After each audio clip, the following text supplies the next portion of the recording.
बिस्मिल्लाहिर्रहमानिर्रहीम। तो दोस्तों, आज हम बात करने वाले हैं एक्सेल के अंदर। अगर आप किसी ऑफिस के अंदर काम कर रहे हैं और वहां एक्सेल की एक ऐसी फाइल दे दी जाती है कि जिससे आपको तमाम एम्प्लॉयज़ की स्लिप जनरेट करनी होती है, या तो अगर आप बैंक के अंदर हैं और आपके पास बैंक कस्टमर्स की डिटेल्स हैं, इनकी अलग अलग आपको एक इनवॉइस या इनकी जो है वो बिल स्लिप अगर आपको रेडी करनी है बैंक से रिलेटेड, तो आप वन टाइम में ये कैसे कर सकते हैं। अब देखिए, मेरे पास एक रिकॉर्ड है जिसके अंदर मेरे पास तमाम कस्टमर्स के नेम्स हैं, उनके कॉन्टैक्ट नंबर है, एड्रेस है और यहाँ पर उनका अकाउंट नंबर है, कितना उनका टोटल डेबिट है, क्रेडिट है और उनका टोटल बैलेंस कितना है। अब ये सारा काम एक्सेल के अंदर आपने कर लेना है, या अगर आपके पास कोई शीट आ जाती है। अब ये 12 के 12 जो कस्टमर है, इनका डाटा मुझे जो है एक स्लिप फॉर्मेट के अंदर लेके जाना है, क्योंकि मुझे प्रिंट करवाने में भी आसानी रहेगी। तो आपको ये करना क्या है, आपने जो है पहले डाटा को एक जगह मेंटेन रखना है, यानी एक्सेल फाइल के अंदर। उसके बाद आपको जो है एमएस वर्ड ओपन करना है और यहाँ पर आपको पहली दफा जो है, अगर आप फर्स्ट टाइम क्रिएट कर रहे हैं बिल को, तो आपने यहाँ पर फॉर्मेट जो है पहले एक बार बना के रखना है, उसके बाद आपका काम हो जाएगा आसान। अब कैसे आपने फॉर्मेट बनाना है, सबसे पहले आपको यहाँ पर इंसर्ट पे जाके टेक्स्ट बॉक्स एक क्रिएट कर लेना है। तो मैं यहाँ पर ड्रॉ टेक्स्ट बॉक्स पे क्लिक करता हूँ और एक टेक्स्ट बॉक्स जो है मैं यहाँ पर ड्रॉ कर लेता हूँ इस तरीके से। अब देखें इसके अंदर आपको काम करना क्या और कैसे करना है। अब देखें, जो टेक्स्ट बॉक्स है इसका जो फिल कलर है वो मैं यहाँ से कर दूंगा बंद, और आउटलाइन फिलहाल हम यहाँ पर ऑन रखेंगे। अब यहाँ आपको करना क्या है कि आपको सबसे पहले जो है यहाँ पर एंटर करना है, ताकि आपका जो है वो टेक्स्ट इस तरीके से कर्सर नीचे आ जाए। अब यहाँ पर आपको इंसर्ट पे जाना है और आप करेंगे टेबल ड्रॉ। तो आप यहाँ पर जो है वो 6 कॉलम फिलहाल आप कर लें इसके अंदर, और रॉ आप कर लें यहाँ पर 4 रॉ कर लें। अब यहाँ आपको जो है डाटा फिलअप किस तरीके से करना है, कॉलम का रॉ का साइज आप यहाँ से इंक्रीज कर सकते हैं इस तरीके से। तो यहाँ मैंने इस तरीके से इंक्रीज कर लिया। अब इसके बाद आपको करना है कि नंबर 1 जो होगा आपके पास आईडी का कॉलम होगा। अब यहाँ आप कैसे कॉलम डालेंगे, जो आपके कॉलम्स एक्सेल के अंदर है, जैसे आईडी है, नेम है, कॉन्टैक्ट है, एड्रेस है, वो तमाम कॉलम्स हेडिंग्स आपको वहां पर एमएस वर्ड के अंदर ऐड करनी है।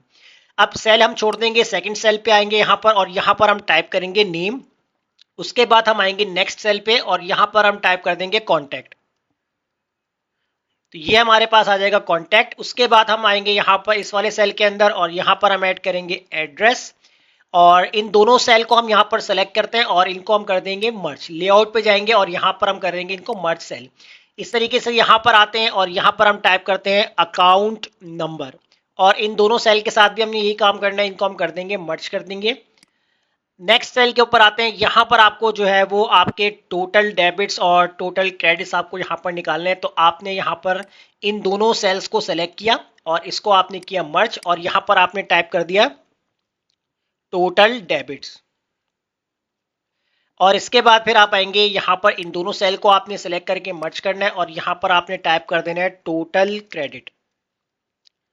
अब इसके बाद आपको नीचे वाले सेल पे आना है और यहाँ पर आपने ये, पहले मैं एक फॉर्मेट तैयार कर रहा हूँ, आप अपने हिसाब से जो है वो फॉर्मेट यहाँ पर रेडी कर सकते हैं।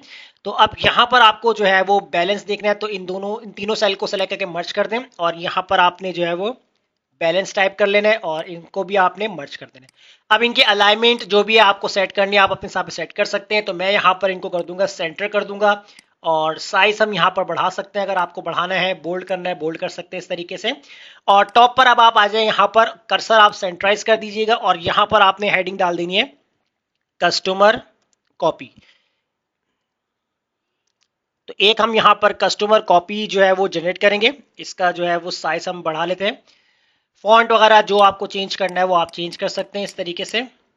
अब नीचे आएंगे, यहाँ पर आपने एंटर करना है और यहाँ पर आपने बैंक नेम के आपने जो है हेडिंग डालनी है। उसके बाद आपने कॉलन लगाया और आपने यहाँ पर अंडरस्कोर इस तरीके से ऐड कर दिया। फिर इसके बाद आप आते हैं नेक्स्ट आगे कर थोड़ा सा, और यहाँ पर आपने जो है वो सिग्नेचर के लिए आपने यहाँ पर बैंक मैनेजर, और इसके बाद आपने यहाँ पर भी अंडरस्कोर ऐड कर देना है।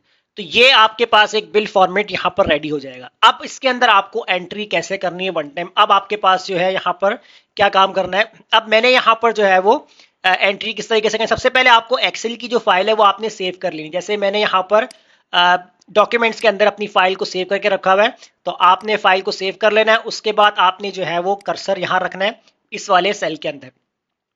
और यहाँ पर आप जाएंगे, यहाँ पर मेलिंग का ऑप्शन है, मेलिंग के ऑप्शन के अंदर आपके पास यहाँ पर है सेल्स रिसिप्ट, इसके ऊपर क्लिक करना है। और यहाँ पर आपके पास देखिए 3-4 ऑप्शंस होंगे। तो यहाँ पर आपके पास है type new list, using existing list. अगर आपकी फाइल बनी हुई है तो आपने यूज एन एक्सिस्टिंग लिस्ट पे ऊपर आपने क्लिक कर देना है। जहां पर आपकी फाइल लोकेशन होगी आपने वहां जाकर फाइल को पिक कर लेना। जैसे मैं डॉक्यूमेंट में सेव की थी तो यहाँ पर सिलेक्ट कर लेंगे इसको। अब देखिए यहाँ पर एक ही शीट बनी हुई है, जितनी शीट्स होंगी, जिस शीट पे आपका डाटा होगा उस शीट को सेलेक्ट करके आपने इसको ओके कर देना है। जैसे आप ओके कर देंगे अब आपको यहाँ पर फील्ड ऐड करनी है। अब आईडी के सामने हम यहाँ पर जाते हैं रूल में, रूल नहीं, यहाँ पर इंसर्ट मर्ज फील्ड में जाते हैं, आईडी के सामने आईडी, नेम के सामने हम करेंगे नेम, कॉन्टैक्ट के सामने हम कर देंगे यहाँ पर कॉन्टैक्ट, एड्रेस के सामने यानी कि जो आपकी फील्ड है उसी सेम आपने जो है वो उनकी फील्ड ऐड करवानी है। अब यहाँ पर आपका अकाउंट, टोटल डेबिट पे आएंगे, टोटल डेबिट, और इसके बाद यहाँ पर आते हैं टोटल क्रेडिट, और लास्ट में हम यहाँ पर ऐड कर देंगे बैलेंस। तो ये आपने जो है वो फिलअप इस तरीके से कर लेनी है।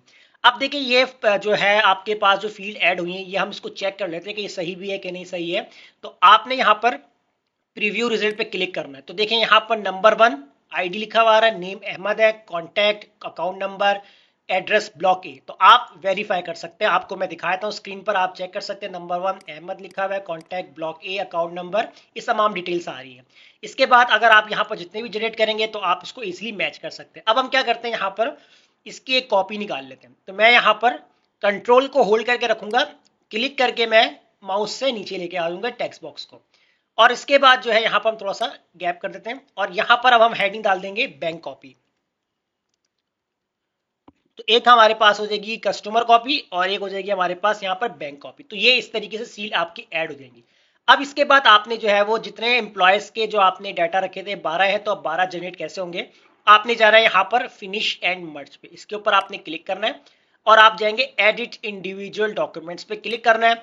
ऑल पे चेक लगेगा, ऑल सबकी निकालनी है। अगर आपने करंट रिकॉर्ड का निकालना है या अगर आपके पास कोई रेंज है तो वो भी सिलेक्ट कर सकते हैं। फिलहाल ऑल पे आपने क्लिक करना है। तो जैसे आप क्लिक करेंगे तो आपके पास एक न्यू एमएस वर्ड की फाइल ओपन होगी। तो आप देख सकते हैं नंबर 1 पेज के ऊपर देखें 2 बार ID1 इसलिए लिखा हुआ आ रहा है क्योंकि एक कस्टमर कॉपी और एक बैंक कॉपी है। नंबर 2 पे आते हैं, आप पर लिखा हुआ है और नेम आपके पास ताहा लिखा हुआ आ रहा है। तो आप मैच कर सकते हैं कि यहाँ पर आपको ताहा का रिकॉर्ड नजर आ रहा है। और इस तरीके से देखें ताहा के रिकॉर्ड में भी कस्टमर कॉपी और एक बैंक कॉपी। इसी तरह थर्ड पे आएंगे, थर्ड पे असद लिखा हुआ आ रहा है, फोर्थ पे दानिश लिखा हुआ आ रहा है। तो इस तरीके से देखें वन टाइम में मुझे यहाँ पर कितना टाइम लगा है, सिर्फ मैंने इसका फॉर्मेट तैयार किया, फॉर्मेट में टाइम लगा। अदरवाइज यहाँ पर मुझे इनकी जो बिल स्लिप जो है वो क्रिएट करने में कोई ज्यादा टाइम नहीं लगा। चाहे आपके पास यहाँ पर 10 क्लाइंट हो या 50 क्लाइंट हो, आप एक ही क्लिक से जो है तमाम एम्प्लॉयज या तमाम कस्टमर की जो है वो बिल स्लिप तैयार कर सकते हैं।